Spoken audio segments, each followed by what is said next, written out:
یک سال گذشته فکر می‌کنم در Iran আজ যে পরিস্থিতির মুখোমুখি হয়েছে এমনটা আগে কখনো হয়নি। মাত্র এক বছরের মধ্যে বড় দুটি যুদ্ধের মুখোমুখি হয়েছে তেহরান। প্রথমটি শেষ হতে সময় লেগেছিল 12 দিন, আর পরেরটা এখনো চলছে। অনেকেই শহীদ হয়েছেন, যাদের বেশিরভাগই নারী ও শিশু। শুধু তারাই নয়, প্রাণ হারিয়েছেন সরকারের অনেকেই। নিহত হয়েছেন সর্বোচ্চ ধর্মীয় নেতা আয়াতুল্লাহ আলী খামেনি। তাদের শহীদি মর্যাদা দেওয়া হয়েছে, এটাই তাদের দীর্ঘ ত্যাগের বিনিময়ে প্রাপ্য ছিল।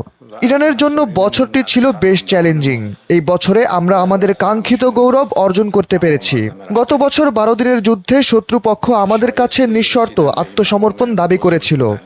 তবে 12তম দিনে এসে দেখা যায় তারা যুদ্ধবিরতি ভিক্ষা চাইছে। ঠিক একই চিত্র যেন আবারও দেখা যাচ্ছে। শত্রুপক্ষ আমাদের আত্মসমর্পণ করাতে তার মিত্রদের অনুপ্রেরণা যোগাচ্ছে। প্রথম দিন থেকেই তারা ধ্বংসাত্মক ক্ষেপণাস্ত্র ব্যবহার করে আমাদের আত্মসমর্পণ করানোর কথা ভাবছিল। যুদ্ধ 15 দিনের বেশি সময় নিয়ে ফেলেছে। তারা আগে যেসব দেশকে শত্রু ভাবত আজ তাদের কাছে সাহায্য চাইছে। তাদের বলছে, হরমুজ প্রণালী চালু করতে আমাদের সাহায্য করুন। হরমুজ প্রণালী আপাতত ইরানের বন্ধু দেশগুলোর জন্য খোলা আছে, তবে শত্রুদের জন্য তা পুরোপুরি বন্ধ।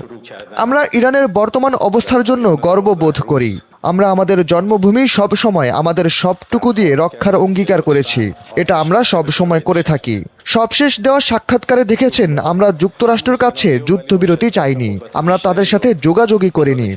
যুদ্ধ কেবল একভাবেই শেষ হতে পারে, আমাদের ওপর অযথা হামলা চালানো যাবে না। আমরা যুদ্ধবিরতির প্রস্তাব ফিরিয়ে দিলাম মানে এই নয় আমরা যুদ্ধ চাই। এটার মানে হলো আমরা এমন কিছু চাই যার মাধ্যমে শত্রু আমাদের ওপর আর আক্রমণ করার সাহস পাবে না। আমি বিশ্বাস করি তারা এই যুদ্ধে কিছুটা হলেও শিক্ষা পেয়েছে। তারা বুঝতে পেরেছে কাদের সাথে লড়ছে। এমন একটি দেশ যে তাদের আত্মরক্ষা করতে পিছপা হয় না, আর যখন যুদ্ধ চালিয়ে যাওয়ার প্রয়োজন পড়ে তখন যুদ্ধ করে।